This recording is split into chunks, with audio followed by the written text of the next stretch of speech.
I just want to start with Markus Polke, and of course one question I think a lot of people discuss in the audience.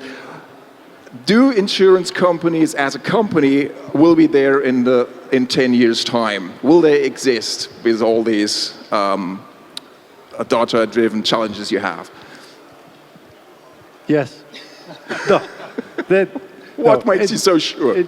Insurance companies will definitely, because they have actually still a very sound business model, yeah, but change is coming, and change is coming very fast actually, and it's really coming from quite a lot of angles, yeah. It's not only coming from the technology side, but it's even coming from the people side. You have to get the right talent, yeah. Technology won't solve your problems, and it's coming from the business model side, that you don't only can be a product company anymore, which is selling an insurance police, but you really have to get into a service business proposition actually, which is that's a big change. But I think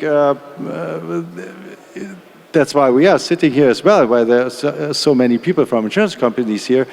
They are very well aware of the challenge, yeah, but it's a rat race, and you have to be the fastest. Okay, because the background of why I'm asking is coming back to the talk we had earlier from Julian from wefox and the role of IoT or Internet of Things in this business. Because if you thinking along that line, it would be that those who have the data in the future are maybe not be the insurance, but maybe the car manufacturers or the health companies, and so they might manage the risk themselves. Rachel, what do you think about suppliers managing risk? Over the last year, I've been speaking to a lot of IoT companies, and every company that I have spoken to, as an indirect impact of what they're tracking, they are very well aware that they can sell the data to insurers.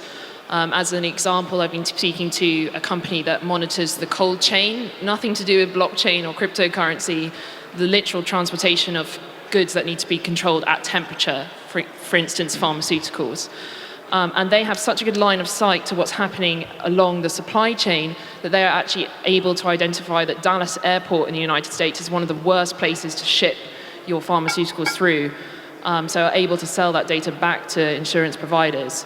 So I think they have a real advantage there in the data that they have. However, I don't think that data providers themselves will take over the role of insurers. What I'm seeing incredibly coming through the market as well is I've spoken to a number of businesses who actually aggregate data sources and then sell it back to insurance providers, so agnostic data platforms. These businesses, they like to keep their margins as high as possible, and I don't think that they're prepared to actually shift into insurance, which requires a real high level of expertise, which insurance providers have a strong, I think, monopoly on. Yeah, but Emanuel, without data, there will be no insurance in the future. So are you prepared of managing this influx of data? Because obviously you need to. Yeah, kind of, I would say. Yeah, of course. It surprises me because it looks a little bit different sometimes. Go ahead. Yeah, of course, it is for us really important to have those changes in our site and to be prepared to it.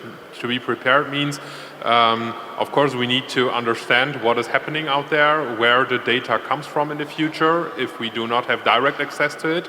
But on the other hand, it also is very much important to have an IT infrastructure which is capable of consuming this kind of data and making it accessible for data scientists or our actuarial departments and our product development departments, because otherwise there will be a lot of data providers, but we not being able to make use of this.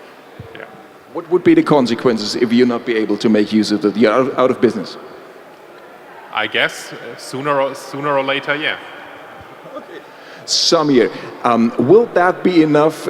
Each company managing kind of their own data or creating their own data management, or might it be possible to compete against Amazon, for example, or Google, to join forces and say, well, we need to share data because, well, we don't have enough, everyone on itself?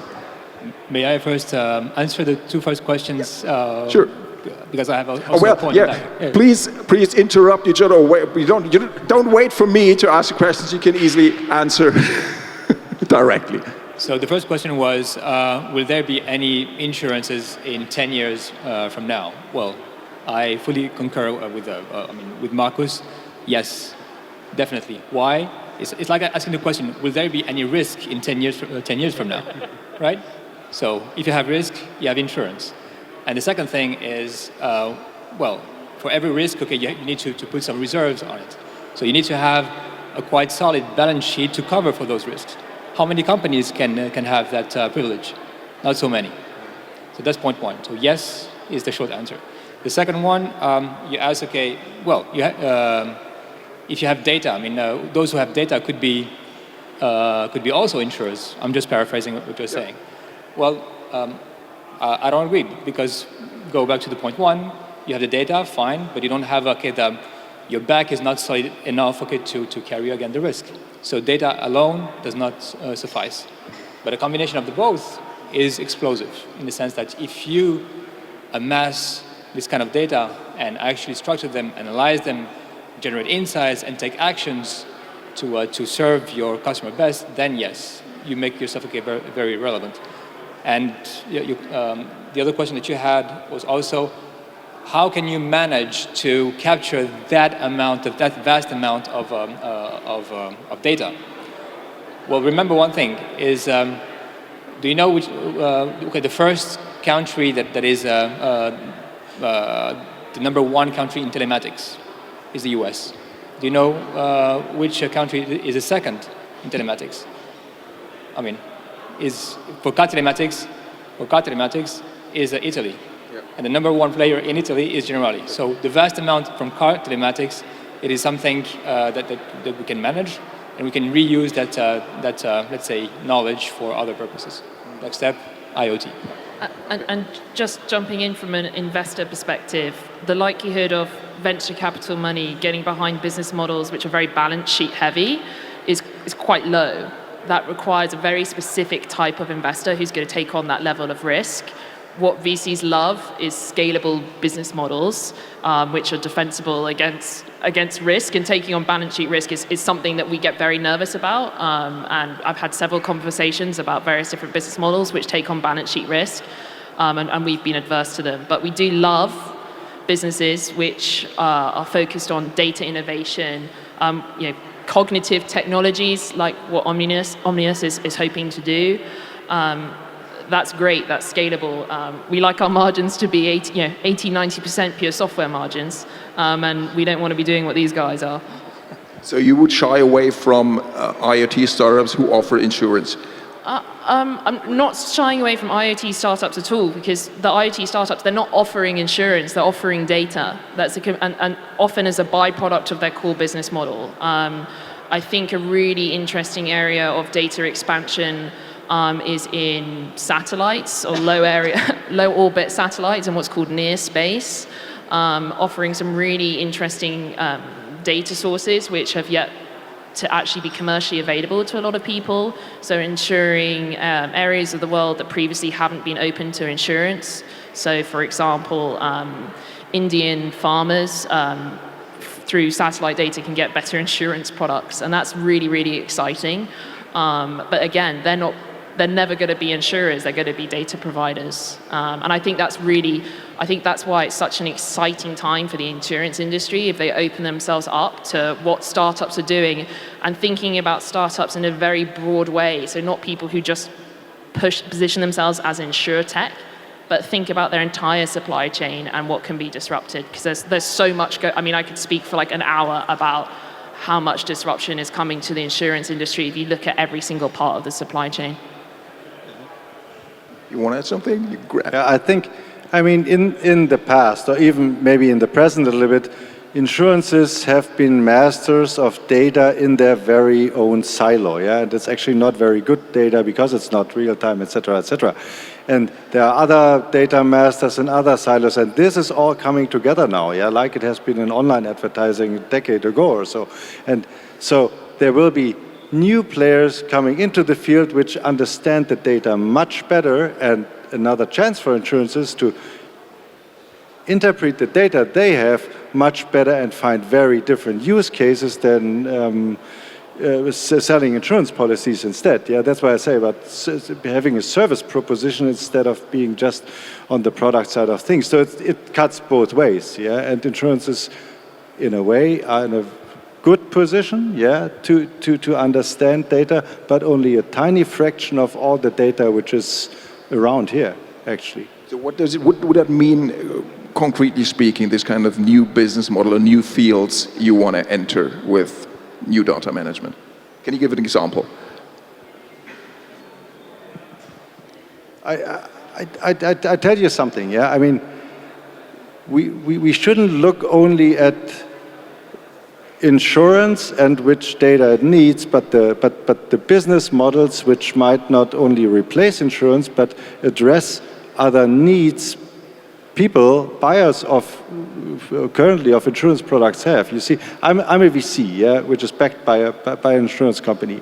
If I had the chance, I would have loved to have invested in Dropbox, for example, which takes away, say, the need for hardware insurance, hard drives, etc., etc. But would you think of Dropbox as a competitor for insurance? No, yeah. So you have to think really differently about use cases and risk cases, which have to be solved for your customers. Yeah, that's what I mean. You have to really think outside of the box. Yeah, instead of just looking at your data and saying, "Oh, can I take another angle on this mirror ball?" Actually. And yeah, that's also underlining a massive challenge that insurance companies face, because you need other kind of skill to work like this, and you need another kind of organizational structures. You have to break up the silos. You need to have people who bring expertise on IoT and not on insurance products. You need people who who know a specific sector much deeper than it is nowadays, because they need to understand deeply what the customer need is and how data or IoT or whatever can be used to build a product which is really necessary for the person who I want to address. And just to jump in there, I think there's lots of things insurers can be doing right now that are incredibly easy and aren't disrupting their core part of their business. So I think pretty much everyone here will have bought insurance at some point in their life. I bought travel insurance. I thought the interface was easy, and then suddenly I went to make a claim, and it took like 5 weeks to get paid out. The message to a consumer is just awful. The interface, I think I actually had to call someone on a phone. I'm a millennial. I don't do calls, and there's examples of chatbots, there's software for your call centers that can reduce the number of tickets coming to your call center, triage the tickets to push them to the right expert. There's lots of different things around the customer journey that can be done right now. When we say, the topic of our panel makes it sound like it's almost 20 years into the future, but business process management is happening right now. One of our portfolio companies, Camunda, is also speaking on the next panel. They've got a whole bunch of insurers as customers, and I think we're being a little bit easy on the insurance industry to say it's all very difficult, but there's a whole bunch of stuff that's super easy if you're only open to it. I have the luxury of kind of thinking 10 years into the future and whether a business is going to be large, but think about what's the low-hanging fruit in your business, and really go out there and attack it. And quite frankly, entering a lot of stuff into Google, you'll come across hundreds of companies, because this is one of the hottest areas for investment right now, specifically in Europe. We're incredibly lucky to be finding these companies. Yeah, we're talking about AI, but we're a way to go before doing AI, right? Why is this not happening, or why did this not happen in the last 10 years? Because, well, digitalization is not a new word, it's not a new trend, Samyr. Why is the data-driven industry so late into this field? Well, just because insurance is always the last industry, okay, first to observe, everyone is doing it, it's a bit risky, okay, now it's stabilizing, okay, now it's zero risk, let's change. So this is, let's say, the inherent DNA of insurance. Well, being risk averse is actually our business. Okay. The thing is, I mean, now we're facing something that is unprecedented. So we still live in the 20th century. we all want to innovate. I think we all realize that we want to change, and if we don't change, then we're cooked. And Generali is the same.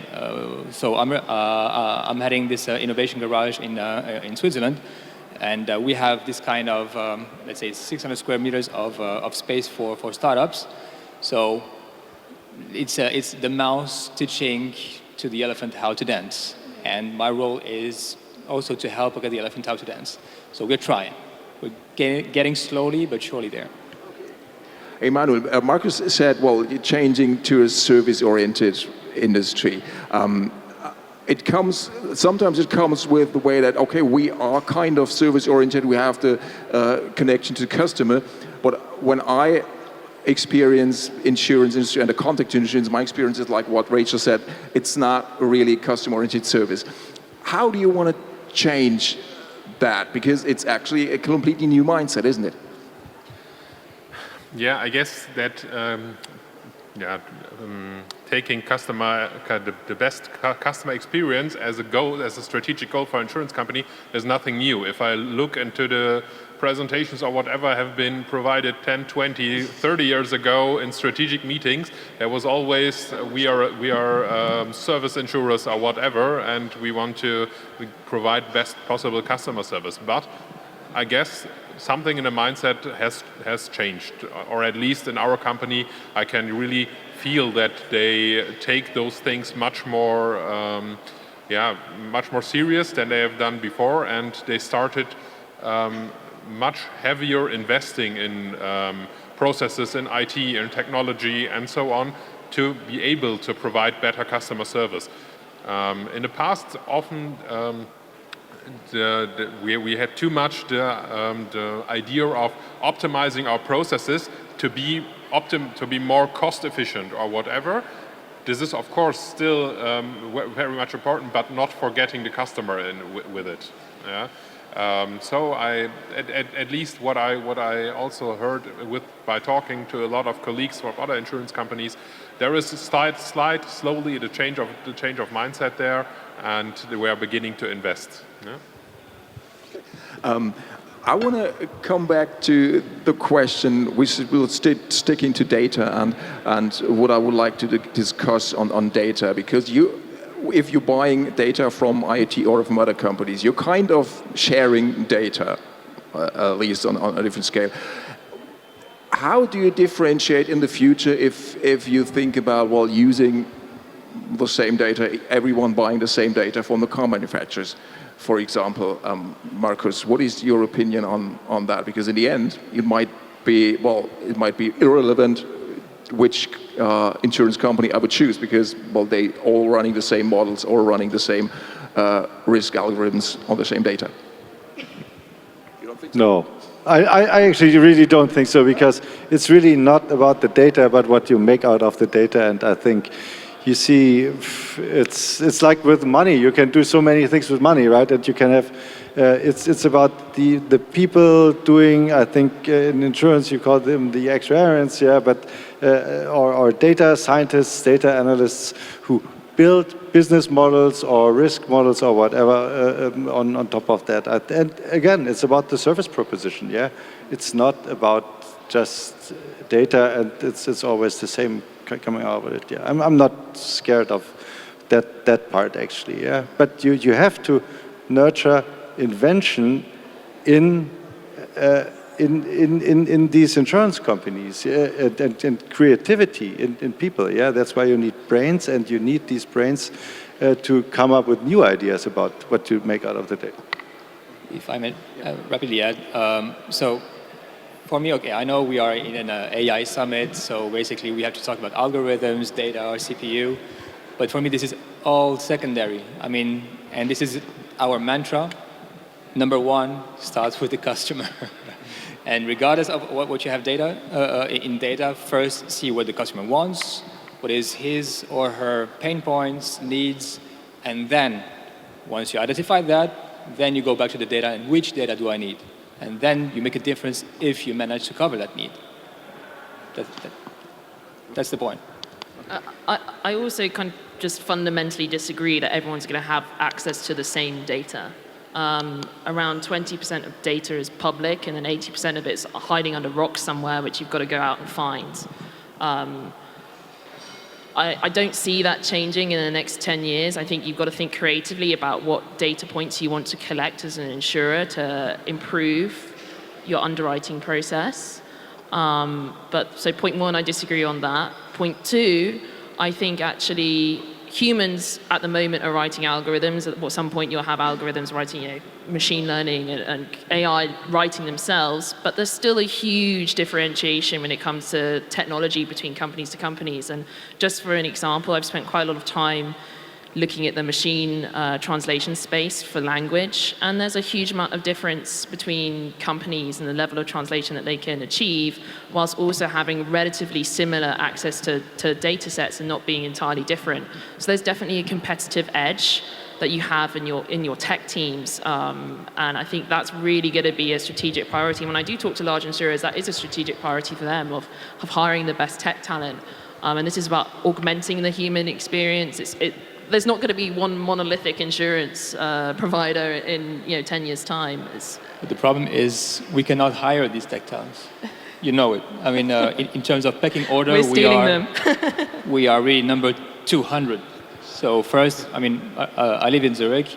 The second largest development office of Google is in Zurich.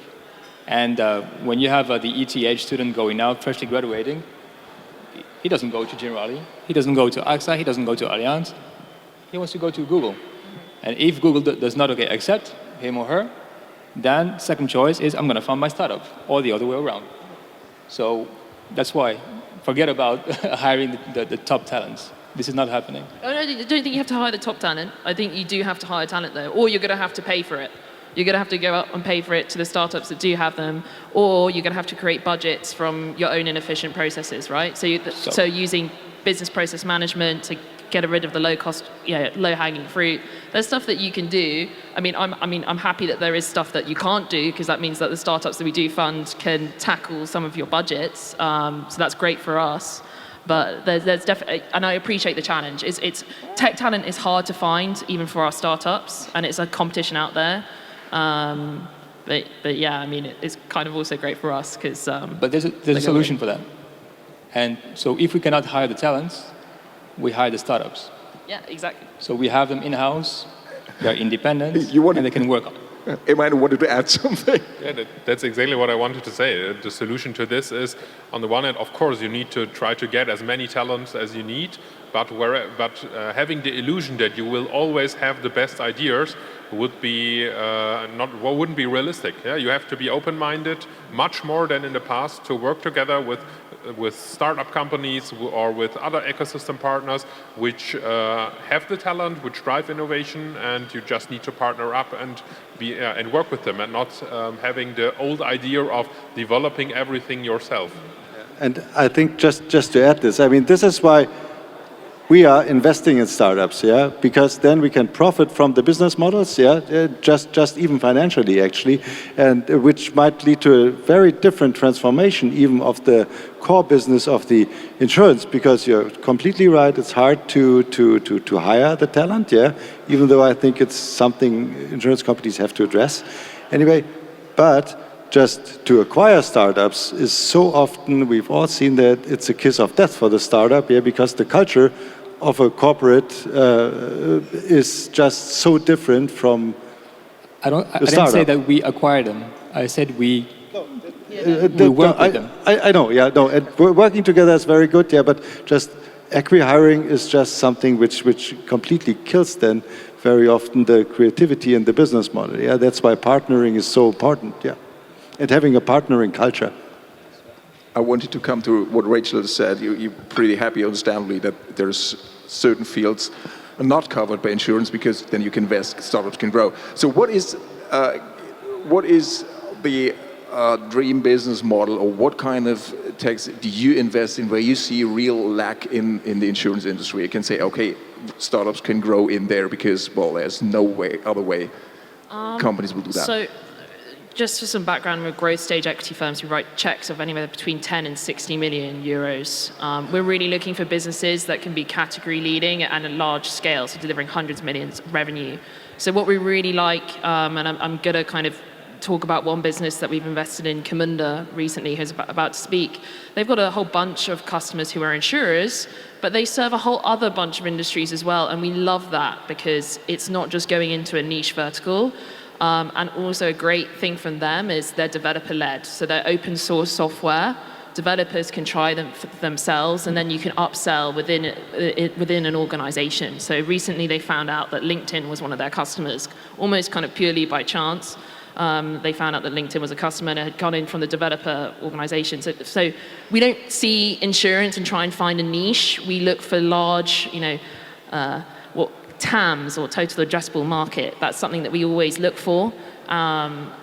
So we're not looking to invest in insurance, but we see it as an industry that is large, valuable, dominated by inertia and monoliths, with a lot of opportunity to do what they can't do. So AI, cognitive machine learning, do it really well, and then sell to them. So, there isn't one thing in insurance. There's so much, from chatbots to call centers to business process management to new types of insurance products, from parametric insurance, a whole host of things. It's really exciting. It means I get to talk to hundreds of companies a year who all can target insurance. So there's not just one thing. It's like the whole pie is open. Okay, great. So, actually, when I'm summing up the stage, it's kind of the main theme is actually that innovation must happen much more within the organization than, for first step, then innovation out of the organization. Okay, you need new bosses and business models, new technologies, but there's a lot of innovation which you have to do inside to get fit for the future. Is that a right sum up, Emanuel? I wouldn't say that this is necessarily the point. I guess which is the main challenge is getting or being able to adapt faster, to be able to adapt to changes in the market, to changes in the environment or whatever, and that leads to the point that you automatically start to think more innovative or be able to bring out innovations much earlier, or to work together with partners who bring the innovation from outside in.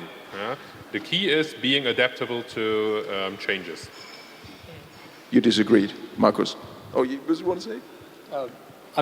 Just to answer your question, okay, how do we bring this kind of innovation internally?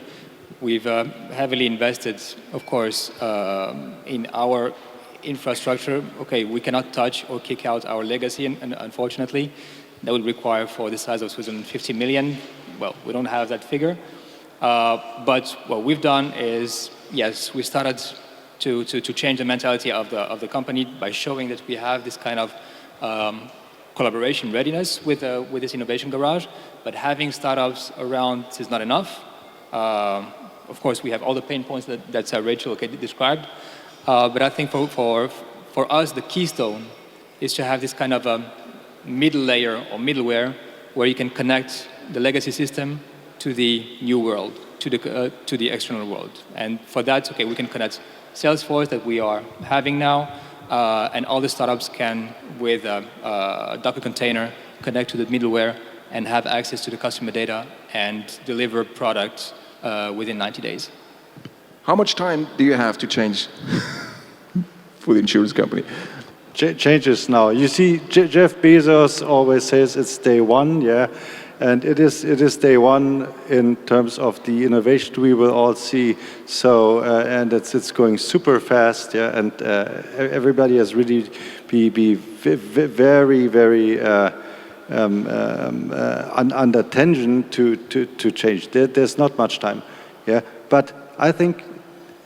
I'm a technology investor, right? Innovation happens outside of the traditional, say, insurance or corporate ecosystem, yeah? But you have to be open enough that this gets into the corporation, yeah? And that's really something which is underway, and is there enough time? I guess not for all organizations, right? Yeah, but that's industry politics. Okay, well, great. I think time ran out, and it's actually a very good introduction to the next panel.